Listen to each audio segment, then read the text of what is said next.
The Russians have tried to replace the M1891 Mosin Nagant for over 100 years, yet it somehow always shows up in every conflict. The Mosin was so great that Simo Hayha used it to take out over 500 Soviet soldiers in less than 100 days during the Winter War. However, what most people aren't aware of is the dark past of the Mosin and why it's still in use today with Russian snipers. But I have to warn you, what you're about to hear over the next 11 minutes will be difficult to stomach. The Mosin Nagant's first appearance starts in one place, and it begins with a humiliation so complete that it broke the morale of an entire Russian empire. In February 1904, Japan launched a surprise attack on the Russian naval base at Port Arthur, kicking off a war that nobody in Moscow thought would last more than a few months. The Tsar's army was sitting on a brand new bolt-action rifle, the M1891 Mosin, firing a 7.62 by 54R round at around 2,800 feet per second and accurate out to nearly 500 yards. So on paper, the Russians had everything they needed to crush Japan.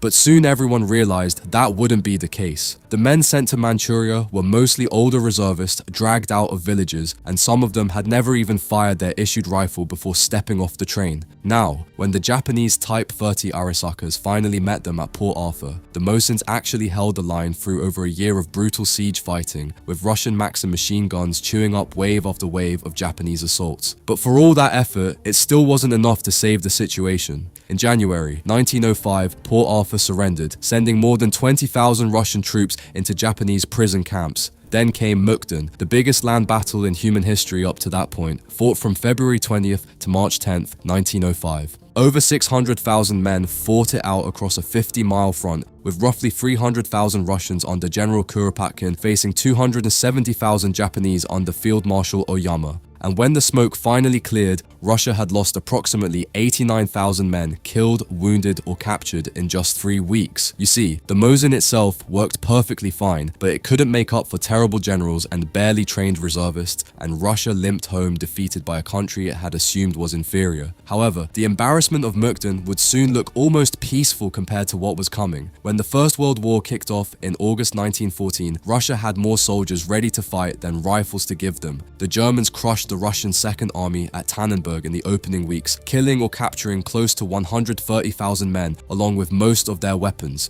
By 1915, the situation was so desperate that the Tsar's people crossed the Atlantic and placed orders for 1.5 million Mosins from Remington in New York and another 1.8 million from New England Westinghouse in Massachusetts. That's 3.3 million American-made Russian rifles, a contract so massive that the Bridgeport plant alone was pumping out 4,000 of them a day by late 1917. But the Tsar never actually paid a single ruble for them. When the October Revolution came in 1917 and the Bolsheviks took power, they simply cancelled the bills, leaving Remington and Westinghouse staring at bankruptcy with hundreds of thousands of unsold rifles piling up. And the US government had to step in and buy the remaining stock just to keep the factories alive. Now this is where the dark history of the Mosin really begins. You see, the rifle now ended up in the hands of both sides of the Russian Civil War, with Trotsky's Red Army using it to slaughter white Russians from 1918 to 1922. Mosins became the standard tool of Red Army firing squads during the Red Terror,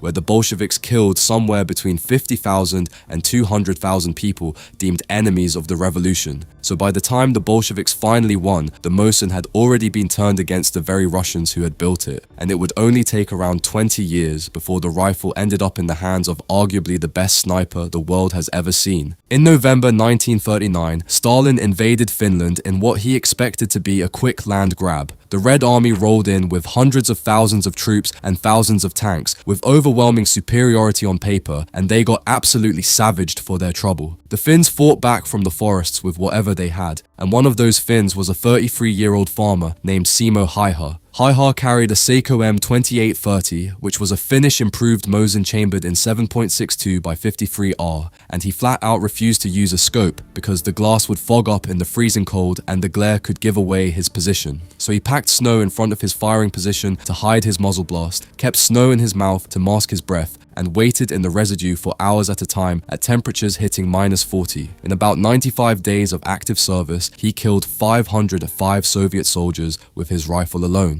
The Red Army nicknamed him the White Death, and they sent counter-snipers and entire artillery strikes just to try and kill one man. They finally got him on March 6, 1940, when a Soviet exploding round caught him in the lower left jaw, putting him in a coma for a week and leaving him permanently disfigured. But he survived, and Finland fought the Soviets to a stalemate that cost the Red Army somewhere around 150,000 to 170,000 dead. Now here is the part most people miss about why the Mosin never got retired. By the 1930s, Stalin had actually been desperately trying to replace it. Back in 1915, a designer named Vladimir Fedorov had built the Fedorov Automat, one of the first automatic rifles in history, but it was chambered in 6.5mm Japanese Arisaka because Russia couldn't make its own automatic ready round. When the Soviets cut off foreign ammunition supplies in the 1920s, that rifle was dead, with only 3,200 ever built. Then came Fyodor Tokarev's SVT-40, a semi-automatic battle rifle accepted into service in 1940 with plans to produce 2 million per year and finally end the Mosin's reign. But Operation Barbarossa hit in June 1941, and within months, the Red Army lost hundreds of thousands of SVTs to the Germans. Worse,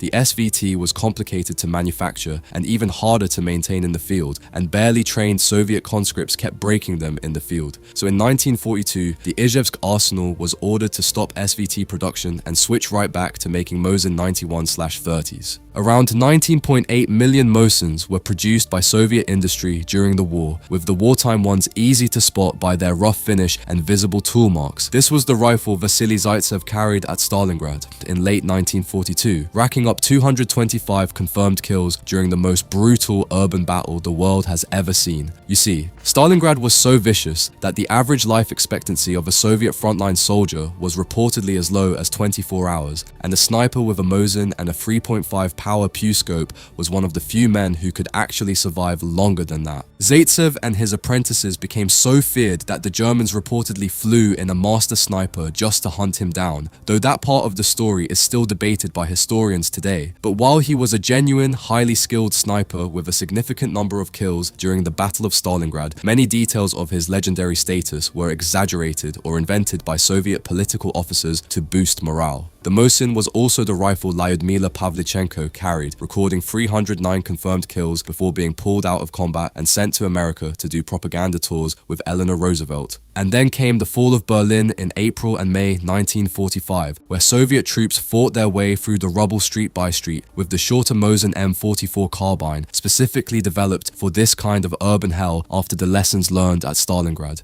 By the time the Soviet flag went up over the Reichstag, the Mosin had become the most produced bolt-action military rifle in human history, with over 37 million eventually built across Russia, the United States, France, Finland, and several other countries. But after the Second World War ended, most people expected the Soviets to build a replacement, and they managed to do that with the SKS SVD Dragunov and AK-47. But the old and reliable Mosin had something neither of those could replicate. And somehow, even after more than 30 years post-World War II, it would still be used. In December 1979, Soviet troops poured across the border into Afghanistan to prop up a communist government that was already collapsing. What followed was 10 years of one of the worst guerrilla wars in modern history. And in the early months of the invasion, before SVD Dragunovs were available in proper numbers, Soviet airborne units like the 56th Air Assault Brigade and the 345th Parachute Regiment were issued Mosin 91/30 PU sniper rifles pulled straight out of warehouse storage. These were rifles that had been sitting in Kosmolin since the end of World War II, suddenly back in the field against an enemy that hadn't even been born when they were manufactured. But here is where the story gets really brutal. The Mujahideen were also using Mosins because the Soviets themselves had sold thousands of them to the Royal Afghan Army back in the 1950s, partially paid for with a $3.5 million